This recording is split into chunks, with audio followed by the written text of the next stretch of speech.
Red Skull is a supervillain that all other supervillains were based on afterwards. He is one of the first, one of the most famous, and one of the most classic supervillains. Red Skull is visually one of the coolest characters of all time. Within the comics, he was one of Hitler's right-hand men and became one of the quintessential Marvel bad guys. He's been around for quite a while. I mean, his visual is wonderful, horrifically wonderful, but still wonderful nevertheless. He's a unique villain in Marvel in the fact that there's not a lot of empathy for him. He is bad through and through. We have one guy that you can look at and go, this is the guy who has got no redeeming characteristics.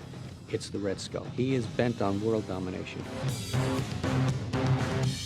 We wanted Red Skull to be scary as hell, and we wanted people to take him seriously. And there were two things that we knew would be required. Incredible design for the Red Skull itself that looked scary but not grotesque, that looked frightening and sort of graphically iconic, and we needed an actor who could pull it off in a way that was not campy, and was not cheesy, and was downright frightening. And the first name that came up was Hugo Weaving. Red Skull is a very iconic character. It's very big shoes to fill. An actor that can be so many things, someone that can still give a performance with this prosthetic on his face. Unfortunately, I am on a tight schedule. Hugo has been so great. His performance absolutely does shine through. Cut. The character I play is called Johann Schmidt. He's interested in Norse mythology. He's interested in a power beyond an earthly power, controlling this spiritual power. And I always thought that was probably the most interesting thing about him as a character. I think the important thing is to treat him as Johann Schmidt for as long as you possibly can and not treat him as the Red Skull, a man with a big red skull. While he does have the big red skull, even once that's revealed, it works a lot better if you've known him as a man. It is a moment of terrible possibility. The Schmidt you see at the beginning of the film looks a little bit like me, but Schmidt's my face is actually the mask that he wears to, I suppose, to get on in the world without people being horrified by the way he looks. But Red Skull is the character he's become as a result of the serum. So he has superhuman powers, and he's an incredibly intelligent man. He's a scientist. He's like all good villains, interested in dominating everyone else and controlling controlling the world. Villains are always the heroes of their own story. I think the best actors know this. Hugo certainly does. The minute Hugo was cast, we knew we were on our way to having a great, real, scary villain. And then the design came, and Charlie Wen and Ryan Meinerding worked on the design of the Red Skull. Looking back at a lot of the comics and seeing, you know, the huge protuberances and stuff from the cheekbones and the brow, I was really like that stuff. I wanted to try and make it unabashed Red Skull, to try and bring an oddness to it that hopefully makes it feel like Red Skull and makes him feel as scary as he possibly could be. I embrace it proudly, without fear. We did a few versions, and it's pretty easy to go creepy with it. He could look burned, he could look scarred. We did go down a path of what felt more anatomically correct, or what would be like a, you know, realistic transformation of if some guy had his face burnt off like that, or if that chemical reaction happened. Ultimately, that didn't seem to matter as much as just having an iconic Red Skull that people know it's him right away. We definitely tried some different things, and you know, just ended up with the classic Red Skull, sort of looking like it's sort of scarred, but still feeling more like a skull than any type of real flesh.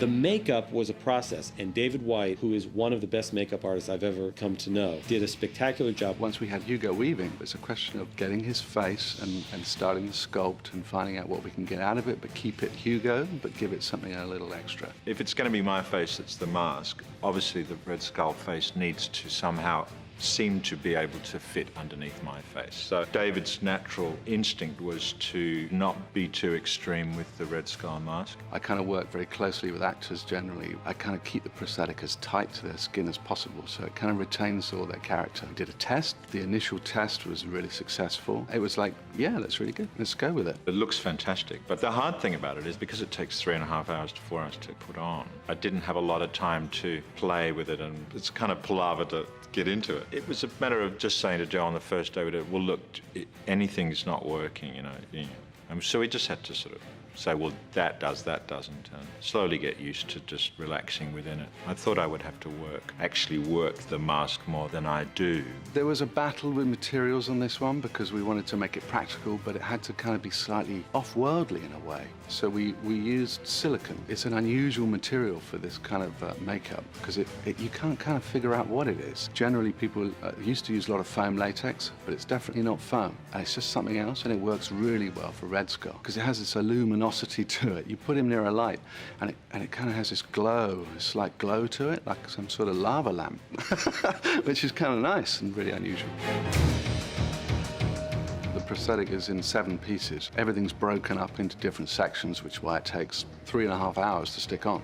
First, there's a bald cap has to go on just to smooth down my head. The next thing up with the bald cap is to glue the face and powder it, and that seems to work well with the sweat. I still sweat, but it doesn't pour out as much. They're designed in a way they all interlock. So the back piece goes on first, and then we have the top piece, which comes over the forehead, and then we have the face piece, which is the biggest piece, and it has this funny little locking area around here, which is part of the design. I designed it so it had a little kind of curve, so it kind of cups either side, so we know exactly where it should be.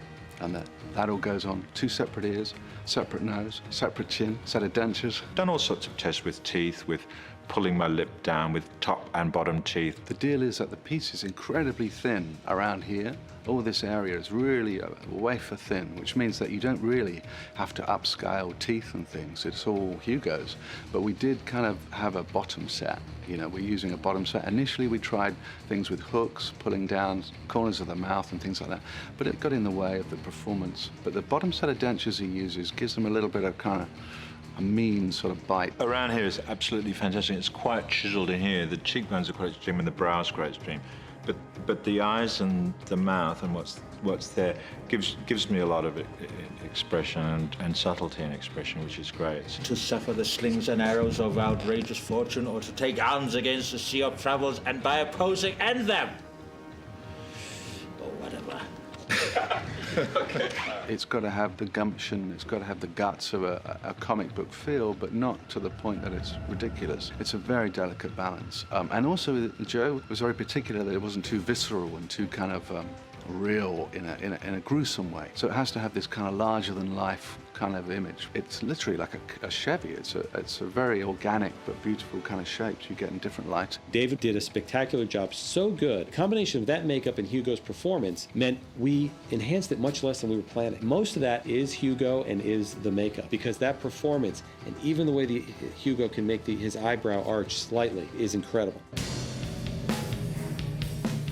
You go with the live action first to try and get that in camera, and then you help that out in every shot that you need to make it look as close to the character that we had in the comics as possible.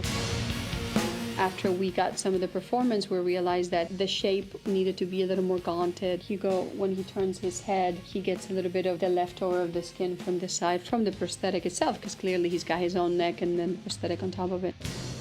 The thing that we need to do with Red Skull that you can't do physically, even though you've got this great prosthetic to start with, is that there's a physicality to Hugo's face. There's, he's got a big bone structure. He's got a nose.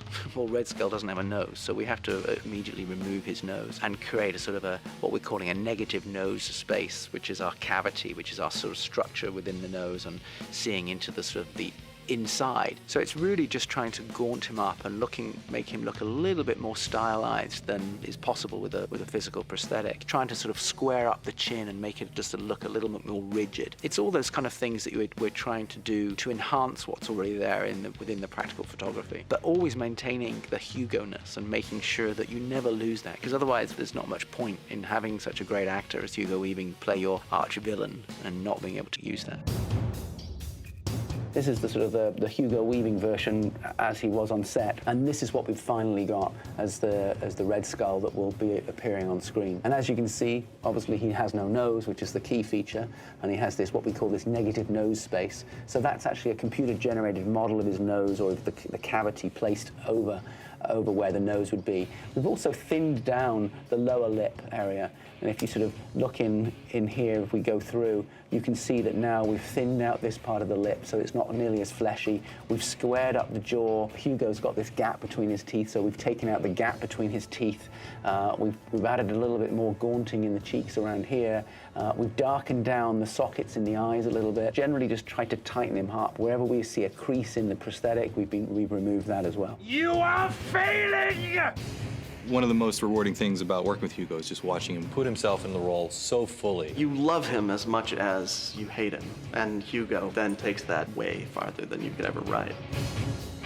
When it comes to something like Red Skull, I want it to look as good, if not better, in the final film than it looked on that piece of concept art that made us excited to say this is the direction to go in, and with Red Skull, that's been achieved. Hail Hydra.